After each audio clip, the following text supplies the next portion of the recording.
it is very important to start with what is called the Supernormal Eightfold Process. This is the method of acquiring this willpower, where the Buddha pointed out that in order to behave properly, one very important thing is to understand first what is good and what is bad, and that is not enough. We also have to understand how to be good.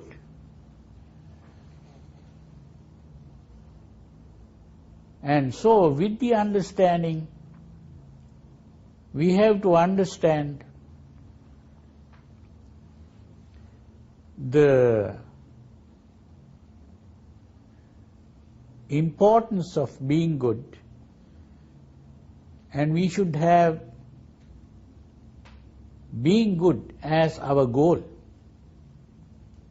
So it depends on a goal orientation. This importance of the goal orientation has been emphasized by some psychologists in the past, like Alfred Adler. And recently, he was not a real psychologist, he was really a surgeon, a plastic surgeon, Maxwell Maltz, who wrote a book called Cybernetics, where he points out the same principle, the goal orientation. And this goal also comes in the form of a self-image. That's another important thing. It comes in a visual way. The goal is an image in the mind that we all have a goal, an image about ourselves, what we are in our mind. I am this. When I look at someone, what I see is not what that person sees in his or her own mind.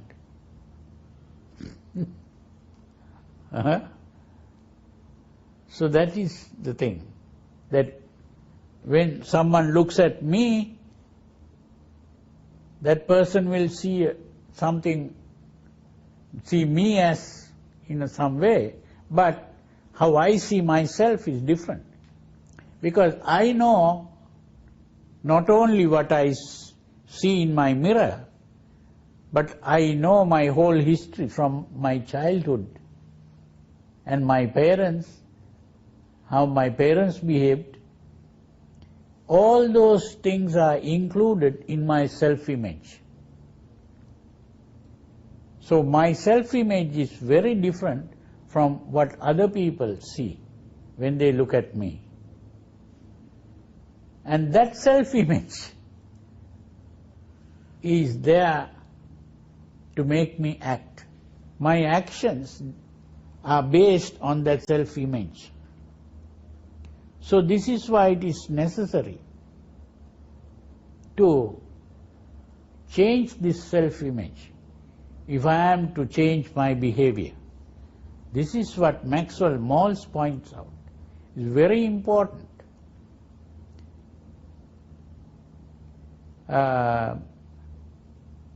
Maxwell Maltz's story is long. I'll try to put it in very short. He found that when he operated on women to beautify their face, he found that when the face is changed, the personality of that person changes. The character changes. Because that person, so he didn't understand why. So he started experimenting in various ways. Like he once also found that there were some women, even after the operation, they didn't change.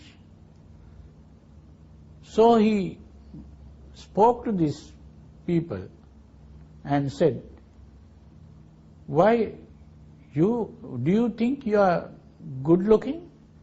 He found that they didn't believe that they are good looking. So he began to speak to them and convince them that they are good looking now. And once they were convinced, the personality changed. So this shows that it was that self-image that was responsible for this. So he wanted to test it further. So one day, when a woman came to get the operation done, he said, "You don't need an operation. You look very beautiful. You don't have to change your face." And the moment that was done, and when she became convinced, the personality changed automatically. So all this proved that this personality, the self-image, is very important in this. And the self-image is important in change. And the Buddha really realized this. This is why the Buddha spoke of a thing called SAKKＡYA-DIČṭHI. SAKKAYA-DIČṭHI is, we can translate that as a self-image. Sakkaya means one's own body. But the body, Sakkaya, the Buddha defines the Sakkaya not as simply the physical body, but the whole body of feelings, emotions, thoughts, all that is included in the Sakkāya-DIČṭHI. And in other words, your whole personality, what you call yourself, that whole personality has to change. No. And then that whole personality, when changed, the person changes. So you have to remove your Sakkāya-DIČṭHI.